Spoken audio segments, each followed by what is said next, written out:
Bahagia itu sulit kalau masih gampang kesinggung. Pernah nggak sih ngerasa hari itu sebenarnya biasa aja, tapi mood mendadak jatuh cuma gara-gara satu komentar, "Kok kamu gitu sih?" Atau emoji jempol dari teman kerja yang terasa nyentil? Kalau ya, kamu nggak sendirian.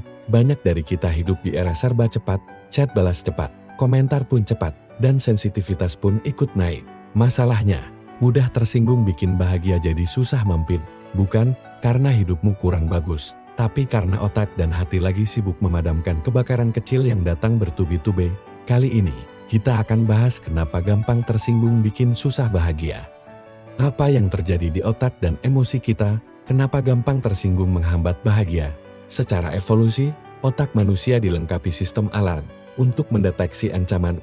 Masalahnya, di zaman modern, ancaman sering muncul dalam bentuk komen pedas, nada chat yang ambigu, atau bahasa tubuh yang kita tafsirkan negatif. Efeknya, amigdala bagian otak yang mengolah ancaman dan ketakutan gampang aktif. Penelitian neuropsikologi menunjukkan bahwa pelabelan emosi "aku lagi kesal" dapat menurunkan reaktivitas amigdala dan membantu menenangkan diri. Secara bawaan, hal buruk terasa lebih kuat daripada hal baik.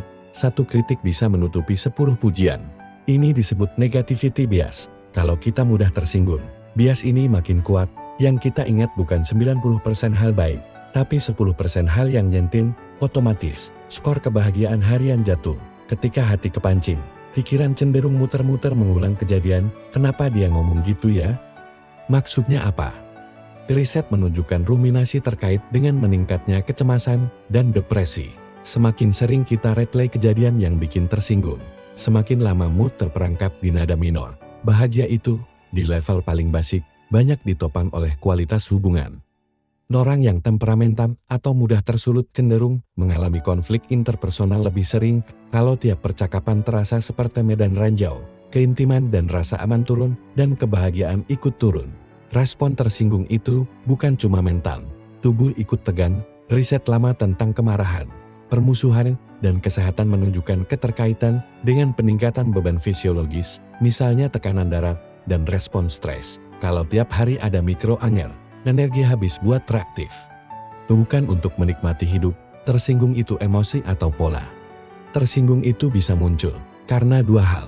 Trigger situasional seperti komentar, nada suara, atau ekspresi. Tersinggung juga bisa muncul dari lensa internal seperti keyakinan, luka lama, perfeksionisme, atau kelelahan. Kalau lensanya sensitif, misalnya keyakinan "aku harus lalu dihargai jelas", atau kalau orang nggak setuju, berarti meremehkan. Maka filter kita menafsir ambiguitas jadi ancaman. Disinilah keterampilan regulasi emosi berperan. Studi klasik membedakan dua gaya regulasi, reappraisal atau menafsir ulang, dan suppression menekan emosi. Reappraisal cenderung berkaitan dengan kesejahteraan psikologis yang lebih baik, sedangkan suppression berkaitan dengan relasi yang lebih buruk dan kepuasan hidup lebih rendah. Artinya, kuncinya bukan menahan diri mati-matian, melainkan mengganti cara memaknai. Bukti dan fakta singkat biar nggak dibilang katanya. Menurut penelitian Baumeister tahun 2001, bad is stronger than good. Peristiwa negatif punya dampak emosional lebih kuat daripada yang positif. Itulah kenapa satu komentar pedas bisa merusak mood seharian.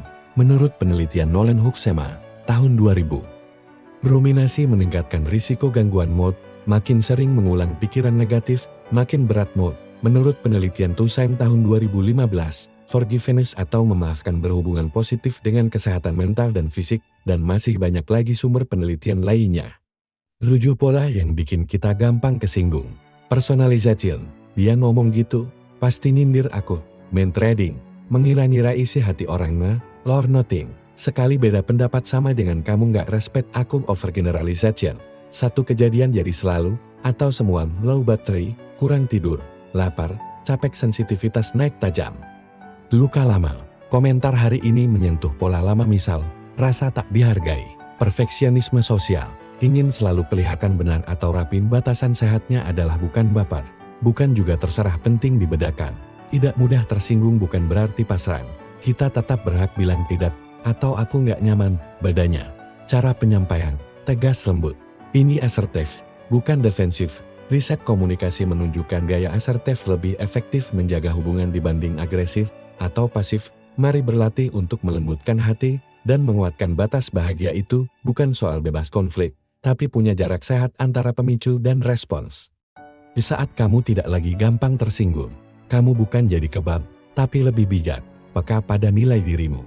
Namun gak mudah goyah oleh interpretasi tergesa-gesa. Kabar baiknya, ini keterampilan, bukan bakat bawaan, artinya bisa dilatih. Mulai hari ini, ambil satu teknik saja, misalnya pause label berat, dan ulangi sampai otomatis. Nanti, tambahkan yang lain, pelan-pelan.